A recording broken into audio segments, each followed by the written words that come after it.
ओम शांति। आज सुनते हैं मातेश्वरी गुणों की खान थी, गुप्त तपस्विनी थी। ब्रह्मा कुमारी दादी निर्मल शांता जी कौन थे? दादी निर्मल शांता जी ईश्वरी विश्वविद्यालय की संयुक्त प्रशासिका थी और ईश्वरी विश्वविद्यालय के ईस्टर्न जोन की सेवा शाखाओं की इंचार्ज थी। आप जोन मुख्यालय कोलकाता में रहती थी। ब्रह्मा कुमारी दादी निर्मल शांता जी कहती हैं, मम्मा बहुत गंभीर और शांत थी। मम्मा मुरली भी चलाती थी तथा यज्ञ की सारी जिम्मेवारी भी निभाती थी। सब कार्य कराना संभालना उनको ही करना पड़ता था। फिर भी उनके चेहरे, चलन और व्यवहार में कोई भी अंतर नहीं आता था। यहाँ तो थोड़ा भी काम एक्स्ट्रा हो जाए तो क्या करते हैं, मुझे ही करना पड़ता है, ऐसा लग जाता है ना। लेकिन बाबा ने कहा मम्मा सब संभालती थी, मुरली भी चलाती थी, लेकिन कभी भी उनके व्यवहार में कोई अंतर नहीं आता था। वे एकदम शांत, गंभीर, मधुर और एक रस रही। उदाहरणार्थ, जब यज्ञ में बेगरी पार्ट आया, कई बार खाने के लिए किसी को कुछ नहीं मिला तो कईयों के चेहरे फीके निस्तेज होते थे, लेकिन मम्मा को खाना मिले न मिले उनके चेहरे पर सदा मुस्कान, निश्चिंतता, धैर्यता और बाबा पर अचल अटल विश्वास छलकता था। यहाँ तक कि यज्ञ में किसी का शरीर भी छूट जाता था तो भी मम्मा के चेहरे पर कोई बदलाव नहीं दिखाई पड़ता था। जब मम्मा की लौकिक मां का देहांत हुआ, उस समय भी मम्मा ऐसी ही रही जैसे लौकिक रीति से वे उनकी कुछ भी नहीं है।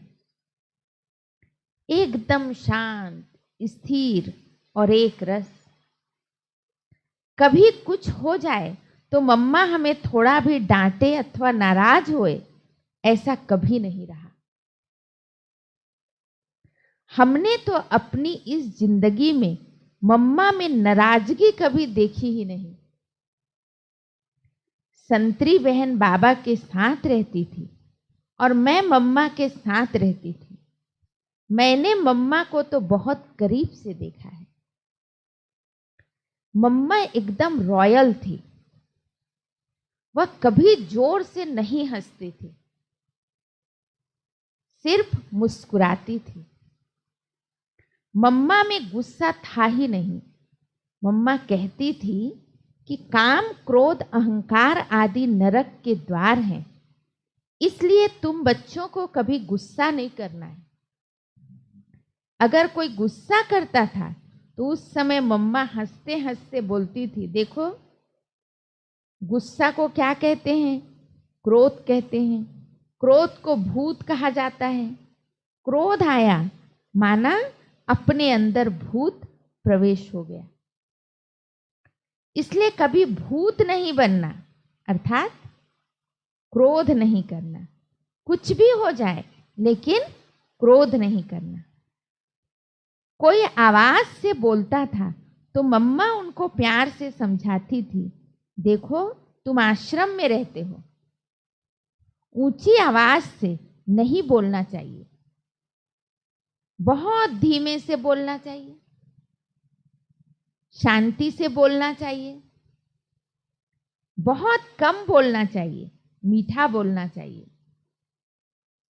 यदि किसी ने कोई बड़ी गलती भी की हो तो भी उनको कहती थी, इधर आओ, ये ठीक हुआ? जो गलती करेगा भला वो कैसे कहेगा कि ये ठीक हुआ? तो मम्मा कहती थी, आगे के लिए ध्यान रखो, दोबारा ऐसी गलती नहीं होने देना। मम्मा कभी ये नहीं पूछती थी ये गलती क्यों हुई। जो हुआ सो हुआ, लेकिन उसको प्यार से सुधारने की युक्ति और शक्ति प्रदान करती थी। इस प्रकार प्यार से, इशारे से उस व्यक्ति के हृदय का परिवर्तन कर देती थी। मुझे साक्षात्कार तो नहीं होता था, मगर मैं जब भी मम्मा को देखती थी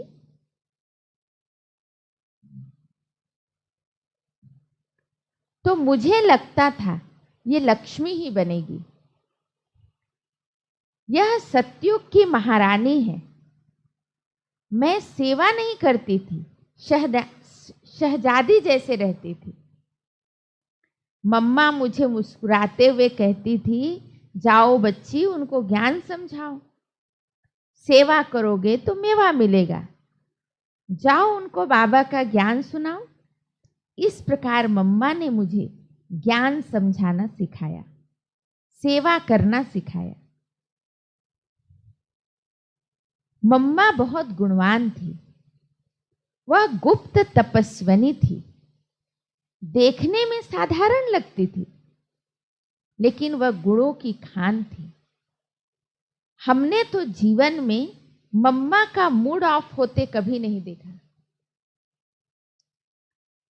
बाबा के हर वचन का पालन सिद्ध और संपूर्ण रूप से किया करती थी। मम्मा में पालना की शक्ति अद्भुत थी। मैं मम्मा को माँ, मम्मा कहती थी और लौकिक माँ को जशोदा मैया कहती थी। इतनी पालना की शक्ति और प्यार की शक्ति थी मम्मा में। मैं तो बचपन से ही बहुत लाड प्यार से पली थी।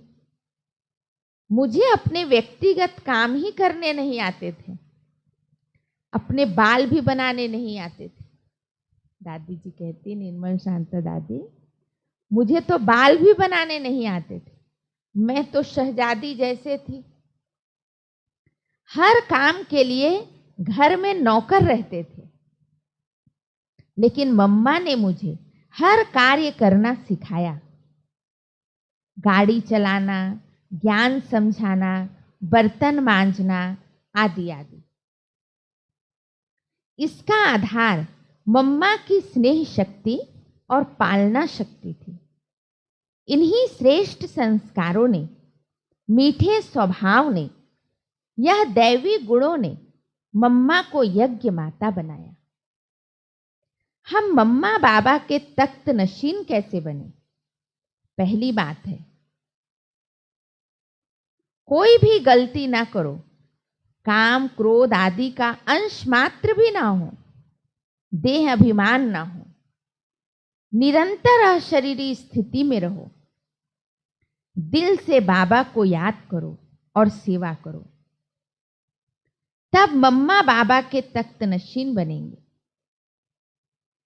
मम्मा की तरफ से ब्राह्मण परिवार के लिए मेरा यही संदेश है कि मम्मा हमेशा कहती थी, क्रोध भूत है। बाबा के बच्चों, कुछ भी हो जाए परंतु क्रोध नहीं करना। अगर कोई नुकसान भी हो जाए तो उसको भी प्यार से समझाओ।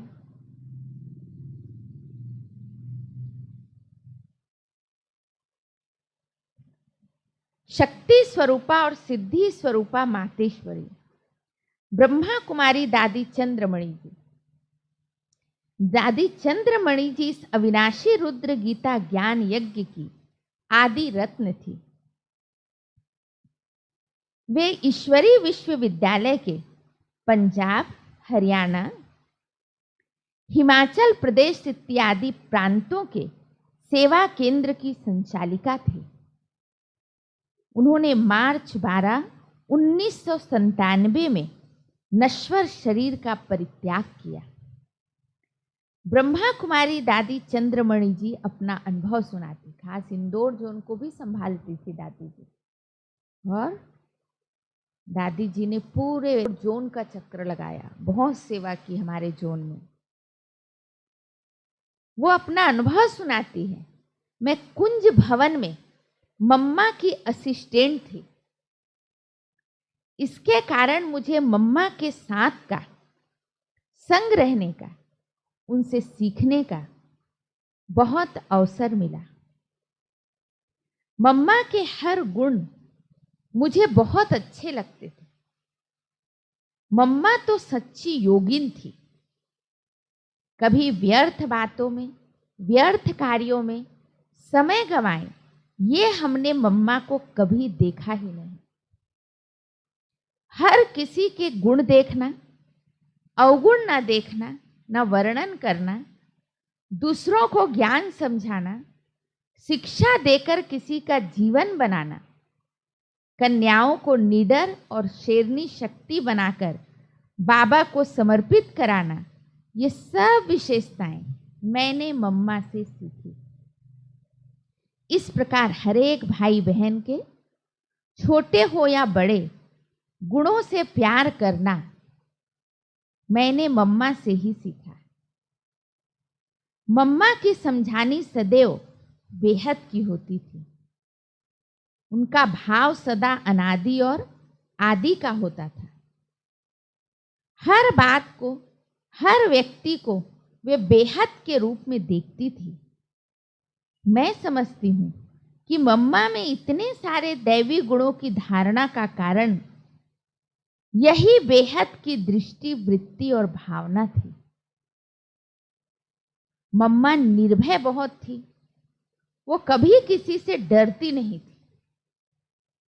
शक्ति स्वरूपा थी, सदा योगनिष्ठ थी। कर्म इंद्रियां सदा उनके अधीन थी। वे सबको मात्र प्रेम की भासना देती थी। आयु में छोटी थी, फिर भी उनसे बड़ी आयु वाले भी उनको मम्मा कहते थे। इतना ही क्यों, उनकी लौकिक मां भी उनको मम्मा कहते थे। इसका कारण मैं यही समझती हूं कि मम्मा ही भविष्य में श्री लक्ष्मी बनने वाली है। मम्मा के ओम मंडली में आते ही बाबा ने उनको पहचान लिया था।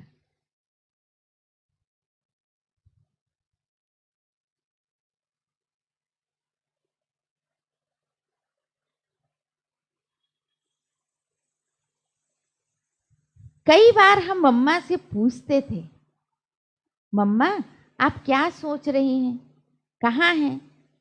तब मम्मा बोलती थी, मैं यहाँ नहीं चल रही हूँ, मैं वैकुंठ की धरनी पर चल रही हूँ। कभी कभी हमें सुनाती थी, मुझे महारानी श्री लक्ष्मी के रूप में ये अनुभव हुआ। महाराजकुमारी श्री राधा के रूप में ये अनुभव हुआ। अपने भविष्य और बाबा के महावाक्यों पर मम्मा का निश्चय 100% था। बाबा ने कहा, उन्होंने माना और वैसे चलकर दिखाया। मम्मा की हर बात शक्तिशाली होती थी। योग में, ज्ञान में, धारणा में और सेवा में मम्मा में न किसी के प्रति आकर्षण हुआ और न किसी से नफरत की। मम्मा ने सबको अपना बनाया और वह सबकी बनकर रही। इस प्रकार मम्मा शक्ति थी, मां थी और असाधारण सिद्धि स्वरूपा थी।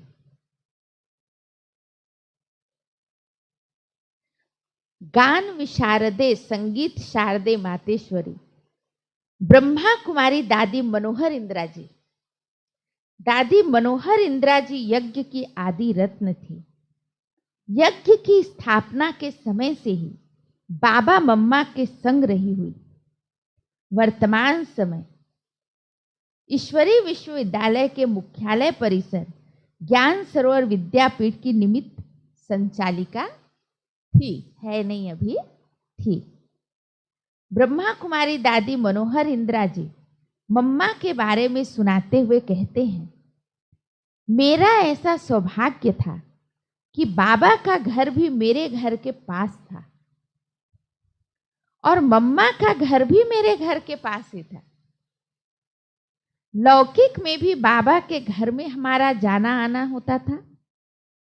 जब पहली बार मम्मा सत्संग में आई तो उन्होंने बाबा को देखा और बाबा ने उनको देखा, तो क्या अनुभव हुआ होगा। मम्मा को लगा कि यही मेरा सच्चा अलौकिक पिता है। बाबा को भी लगा कि यही मेरी वारिस बच्ची है, यही मेरे स्थूल और सूक्ष्म खजानों की मालिक बच्ची है। उस दिन से मम्मा ज्ञान में आगे बढ़ने लगी। मम्मा का रूप भी बदलने लगा, आचार विचार बदलने लगे, वेशभूषा भी बदल गई, ज्ञान में गहराई तथा योग में रुचि बढ़ने लगी। मम्मा गीत गाने में बहुत होशियार थी। लौकिक में किसी में कोई कला होती है तो वो कला अलौकिक में आते ही वृद्धि को पाती है और वह उस व्यक्ति को आगे बढ़ाती है। मम्मा हारमोनियम के साथ भी और सितार के ऊपर भी बहुत अच्छा गीत गाती थी। एक बार मम्मा ने खुद अपने अनुभव का एक गीत बनाया और गाया। इतना अच्छा गाया, इतना अच्छा गाया कि सुनने वाले बहुत खुश हुए। वो गीत मम्मा ने ही सिंधी में लिखा था, जिसका हिंदी में अर्थ इस प्रकार है। हे सखियों, मैं आपको क्या बताऊं और कैसे बताऊं कि ओम मंडली में जाकर मैंने क्या देखा। सखियों, उस सुख का भी मैं कैसे वर्णन करूं। वहां ओम का जो अलौकिक आलाप हो रहा था, वो ऐसे तीर की तरह मेरे मन में लगा कि मेरा मन शीतल हो गया और मेरे गम के चिट्ठों का अंत हो गया। उसके बाद बाबा रोज एक गीत बनाकर देते थे और मम्मा तर्ज निकाल कर सत्संग में गाया करती थी। गीता ज्ञान और मम्मा के गीत गाने की मधुरता से आकर्षित होकर दिन प्रतिदिन सत्संग में आने वालों की संख्या बढ़ती गई। उनमें माताएं और कन्याएं ज्यादा संख्या में थी। उसी समय दिव्य दृष्टि दाता बाबा ने दिव्य दृष्टि का भंडार भी खोल दिया। ओम की ध्वनि सुनते ही कई माताएं और कन्याएं ध्यान में चली जाती थी। वे ध्यान में अनेक प्रकार के दिव्य दृश्य देखती थी। माताओं को स्वर्ग तथा श्री कृष्ण के साथ खेल पाल करने के साक्षात्कार होते थे। आंखें बंद है मगर वह श्री कृष्ण को देख रही हैं। श्री कृष्ण जा रहा है और वो उसके पीछे पीछे जा रही है। बाबा को पता लगा कि ये माताएं मेरे में श्री कृष्ण को देख रही हैं और मुझे पकड़ने आ रही हैं। तो बाबा सीढ़ी चढ़कर ऊपर कमरे में जाने लगे।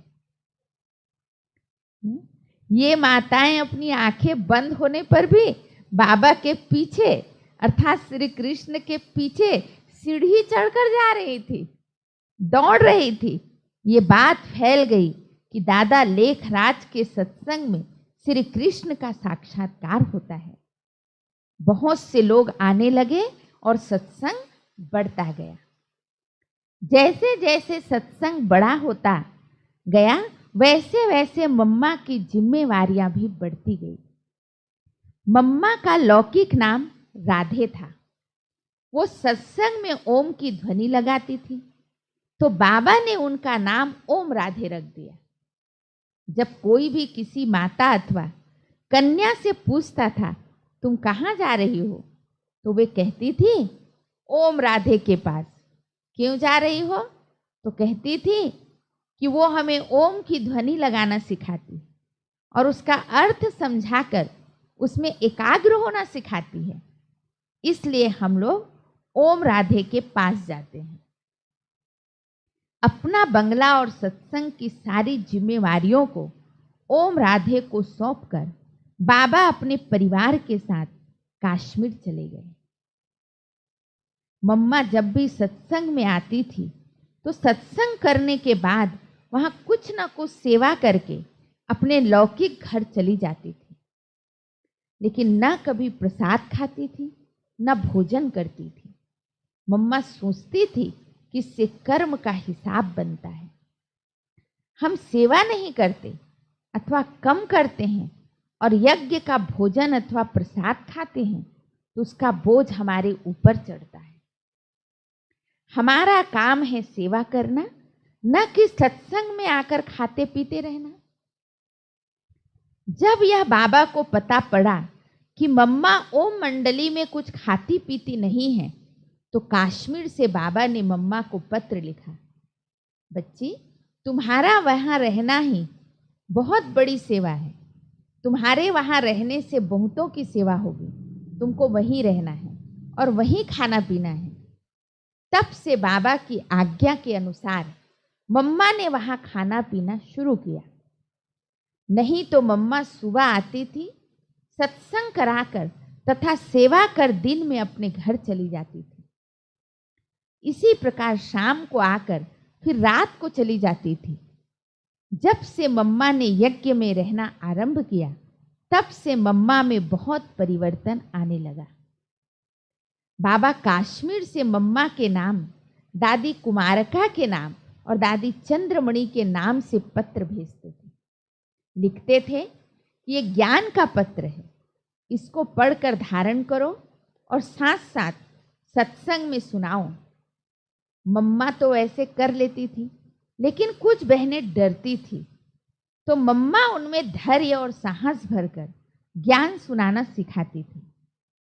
छोटी छोटी कन्याएं करीब 16, 17, 18 साल की बाबा से आए हुए ज्ञान के पत्रों को पढ़कर सुनाती थी। सबको आश्चर्य होता था कि इतनी छोटी छोटी कन्याएं इतना महान ज्ञान सुनाती है। धीरे धीरे मम्मा में इतनी रूहानी शक्ति भरने लगी कि मम्मा जब संदली पर बैठकर अथवा खड़ी होकर किसी को दृष्टि देती थी तो उनको कभी श्री राधे का, कभी श्री लक्ष्मी का साक्षात्कार होता था। जिस प्रकार ऑलमाइटी सर्वशक्तिवान बाबा ब्रह्मा द्वारा श्री कृष्ण का साक्षात्कार कराकर सबको यह स्पष्ट करा रहे थे कि ये बाबा ही भविष्य में श्री कृष्ण अथवा श्री नारायण बनेंगे, उसी प्रकार ओम राधे द्वारा सबको श्री राधा और श्री लक्ष्मी का साक्षात्कार कराकर यह स्पष्ट कराने लगे कि यही भविष्य में श्री राधा अथवा श्री लक्ष्मी बनेगी। आगे चलते चलते मम्मा में पालना का गुण प्रकट हो गया। सिंध में व्यापारी लोग व्यापारार्थ विदेश जाते थे। जब पुरुष लोग विदेश गए होते थे तो माताएं घर में अकेली होती थी, अतएव उन्होंने सत्संग में आना शुरू किया। सत्संग में आते आते वे ज्ञान की धारणा भी करने लगे। उनका हाव भाव बदलने लगा, जीवन सादा और सरल बनने लगा। वे माताएं पहने हुए जेवर उतारकर साधारण रूप में रहने लगी।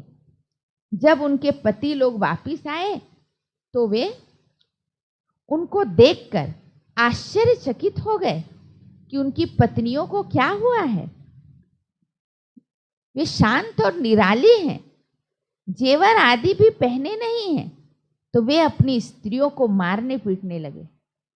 उस समय मम्मा ने उन बांधेली माताओं की ज्ञान से, मधुर वाणी से ऐसी पालना की, हिम्मत बढ़ाई, ताकत भरी कि वे धीरे धीरे अपने में रूहानी ताकत भरकर विघ्नों का सामना करने तथा सहन करने के लिए तैयार हो गई। ऐसे करते करते मम्मा का पालना का पाठ चरम शिखर पर पहुंच गया। तब बाबा ने 8 माताओं और कन्याओं की एक कमेटी बनाकर अपनी सारी चल अचल संपत्ति उस कमेटी को समर्पित कर दी। उस कमेटी में मम्मा का नाम पहले नंबर में था। जब सिंध में सत्संग में आने वालों की पवित्रता की धारणा के कारण हंगामा हुआ तो बाबा ने कहा कि सत्संग में आने वाली कन्याएं और माताएं मम्मा के नाम से अपने घर वालों से अनुमति पत्र लेकर आए। उस स्वीकार्य पत्र में यह लिखा रहता था, मैं अपनी बेटी को ओम मंडली माता अथवा ओम राधे माता के पास ज्ञान अमृत पीने और पिलाने के लिए खुशी से छुट्टी देती हूँ या देता हूँ। इस प्रकार मम्मा कन्याओं और माताओं में शक्ति भरने वाली और उमंग उत्साह बढ़ाने वाली साक्षात दुर्गा माँ थी। बाद में जब बाबा कश्मीर से आए तो ऑलमाइटी बाबा ब्रह्मा तन द्वारा ज्ञान के गुह्य राजों को खोलते हुए मुरली सुनाते और यह स्पष्ट करते गए कि ये ब्रह्मा की समस्त मानव कुल का पितामह है। यही भविष्य में श्री कृष्ण तथा श्री नारायण बनेंगे और यह ओम राधे ही जगदम्बा सरस्वती ब्रह्मा की बेटी है। यही भविष्य में श्री राधे तथा श्री अनुराधे लक्ष्मी बनेगी। तब से मम्मा के रहन सहन, बोल चाल, आचार विचार, व्यवहार में बहुत शालीनता और गंभीरता आने लगी। हमने मम्मा को जल्दी में चलते हुए देखा ही नहीं। वे हमेशा धैर्यवत और योग युक्त होकर चला करती थी। कई लोगों को घर बैठे मम्मा का, बाबा का तथा कभी कभी श्री लक्ष्मी श्री नारायण का साक्षात्कार होने लगा। सत्संग में बच्चे भी आने लगे। बच्चे भाषण करने लगे और ज्ञान सुनाने लगे तो सुनने वालों को बहुत अच्छा लगने लगा। इस प्रकार सेवा खूब अच्छी तरह चलने लगी। फिर बाबा ने कराची में बड़े बड़े बंगले लेकर वहाँ ओम निवास खोला। हम सब ने कराची में रहना आरंभ किया। कराची में मम्मा का यज्ञ माता का पाठ शुरू हो गया। उस भवन में करीब 450 समर्पित भाई बहन रहने लगे। माताएं अलग, कन्याएं अलग और कुमार अलग। इस प्रकार 4 अलग अलग भवनों में रहने की व्यवस्था की गई। मम्मा कन्याओं के साथ रहती थी। बाबा का बंगला अलग था। अमृत बेले से लेकर रात तक की हमारी दिनचर्या मम्मा के हाथ में होती थी। सब व्यवस्था मम्मा के निर्देश में ही संपन्न होती थी। मम्मा हर बात में बड़ी एक्यूरेट थी। उनका हर कार्य और व्यवस्था नियम प्रमाण चलते थे। मम्मा ने हमें कहकर कोई सेवा अथवा पाठ नहीं सिखाया। उन्होंने सबसे पहले खुद करके सिखाया। उदाहरणार्थ सब्जी अथवा अनाज साफ करने की सेवा में मम्मा सबसे पहले आकर बैठती थी, फिर बाकी सब अपने आप आते थे। ऐसे नहीं कि हर एक को बुलाती थी कि आओ तुम आओ। हमने देखा मम्मा ने वाचा से बहुत कम काम किया और कर्मणा से अधिक। पहले खुद कर्म करके सिखाया। यज्ञ क्या है, यज्ञ प्रसाद का महत्व क्या है, बाबा कौन है, बाबा कितना महान है, उनको कैसे सम्मान देना है, इन सब आचरण के नियमों पर मम्मा ने खुद प्रैक्टिकल में चलकर दिखाया और सिखाया। बाबा के हर आदेश और आज्ञा को मम्मा ने कभी साधारण नहीं समझा। वे बाबा की आज्ञाओं को ईश्वर की आज्ञा, ऑलमाइटी बाबा का आदेश समझती थी। मम्मा को बाबा के बारे में कभी रिंचक मात्र भी संशय नहीं आया। साकार बाबा में सदा निराकार बाप को ही देखा। बाबा ने जो भी कहा मम्मा ने उनको करके ही दिखाया। इतनी आज्ञाकारी और वफादार थी जगदम्बा माँ। बाबा का हर संकल्प तक मम्मा को प्यारा लगा। जब डॉक्टर ने कहा कि मम्मा को ऑपरेशन कराना ही पड़ेगा, बिना ऑपरेशन यह बीमारी ठीक नहीं हो सकती, तब बाबा ने कुछ नहीं कहा, चुप रहे और बाद में कहा कि बाबा को ऑपरेशन के लिए प्रेरणा नहीं आती। इस बात पर भी मम्मा राजी ही रही। कभी यह संकल्प नहीं किया कि डॉक्टर ने ऑपरेशन के लिए कहा है कराना अच्छा होगा। नहीं, बाबा को जो पसंद वो मुझे वही पसंद। इतनी वफादार थी मम्मा।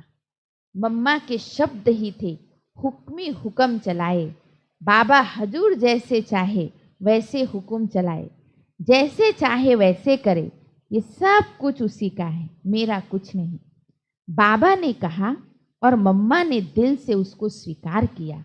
कोई भी प्रश्न नहीं, कोई संशय नहीं, दूसरा कुछ सोचा नहीं। इतना निश्चय और विश्वास था बाबा पर। बाबा भी मम्मा को इतना ही सम्मान देते थे। यज्ञ में कोई बात आई अथवा कुछ करना होता था तो बच्चों को बाबा यही कहते थे, मम्मा की क्या प्रेरणा है, पूछ कर आओ। मम्मा की राय के बाद मैं अपनी राय दूंगा। यज्ञ माता मम्मा है। इस प्रकार मम्मा से पूछे बगैर बाबा कोई भी कार्य नहीं करते थे। अच्छा, ओम शांति। आगे की बात कल सुनेंगे।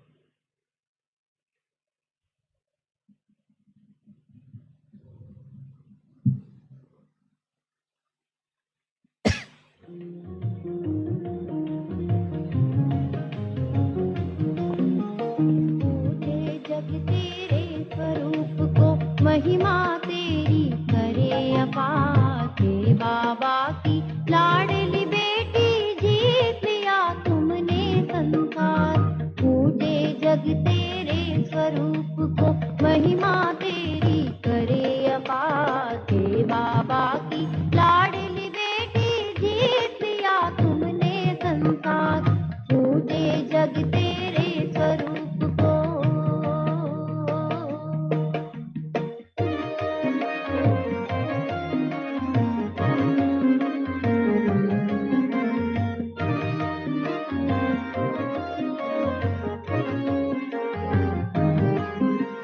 तुम जगदम्बा सरस्वती, तुम घर घर में पूजी जाती। दिव्य ज्ञान की सरिता हो तुम, भक्तों के लिए वरदाती। तुम जगदम्बा सरस्वती, तुम घर घर में पूजी जाती। दिव्य ज्ञान की सरिता हो तुम, भक्तों के लिए वरदाती।